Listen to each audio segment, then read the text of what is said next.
ভোগ লাগালে সবজি আনতে যেতে হবে, রান্না করতে হবে, তেল ঝাল মরিচ মশলা দিতে হবে, সব কিছু করতে হবে। তাহলে কি হলো? তাহলে সব কিছু কর্মের মধ্যে সবটা কর্ম ভক্তি হয়ে যায় যখন কৃষ্ণ অ্যাড হয়ে যায়।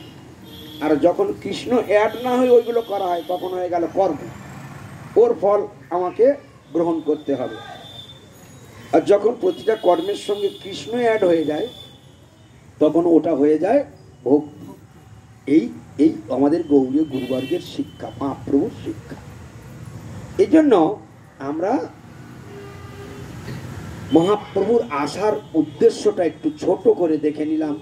মহাপ্রভু যে হরিনাম সংকীর্তন প্রচার করেছেন, সেই হরিনাম সংকীর্তনের মধ্যে কি বিষয় লুকিয়ে আছে সেটাও একটু আজকে অনুভব করলাম। গৌরকিশোর দাস বাবাজি কিভাবে আমাদের হরিনাম করতে শিখিয়েছেন।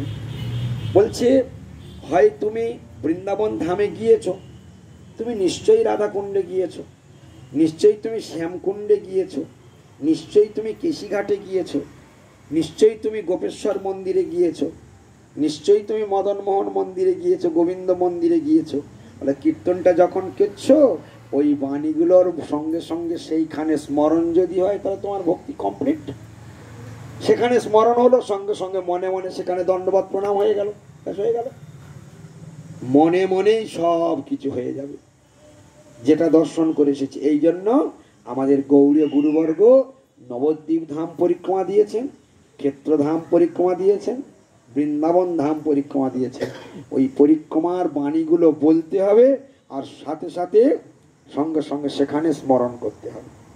কোলোদ্দীপ প্রৌঢ় মায়া কুলিয়ারচর, গৌর কিশোর বাবার বৈরাগ্য বিস্তর। কি শুনলাম? কোলোদ্দীপ প্রৌঢ় মায়া, কোলোদ্দীপ প্রৌঢ় মায়া। কোলোদ্বীপ কোনটা? শহর নবদ্বীপ। সেখানে প্রৌঢ় মায়া পৌর্ণমাসী দেবী ওখানে বসে আছে বটতলার ভিতরে, পরামাতলা। আমরা প্রণাম করে যাই। বলে এই যে বাড়িতে বসে আমি তুলসী পরিক্রমা, বাড়িতে তুলসী পরিক্রমা করছি আর মুখে বলছি কোলোদ্দীপ প্রৌঢ় মায়া কুলিয়ারচর, সঙ্গে সঙ্গে আমি সেখানেই চলে যাচ্ছি। আমি আর বাড়িতে নেই, আমি বাড়িতে নেই, আমি কোলোদ্বীপে আছি। কুলিয়ার চর, কুলিয়ার চর মানে গঙ্গার তীর।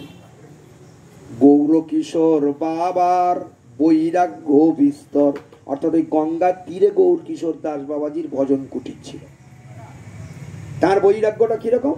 গৌর কিশোর বাবার বৈরাগ্য বিস্তর, এতটা তার বৈরাগ্য যা কল্পনারও অতীত। এরকম ছিল তার বৈরাগ্য। হ্যাঁ, জয় জয় মধ্যদ্বীপ নৃসিংহ ঠাকুর। অর্থাৎ আমরা যে নৃসিংহদেবের মন্দিরে পরিক্রমায় যাই ওটা কোন দ্বীপ বলে দিল? মধ্যদ্বীপ। জয় জয় মধ্যদ্বীপ নৃসিংহ ঠাকুর, ভকত বৎসল প্রহ্লাদ আহ্লাদ হো প্রচুর।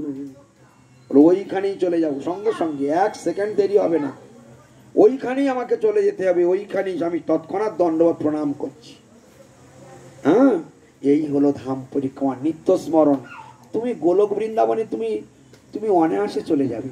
যার এই রকম প্রতিদিন আমাদের গৌড়ীয় গুরু কত চতুরতার সঙ্গে আমাদের প্রতিদিনের আত্মার খাদ্য দিয়ে দিয়েছে।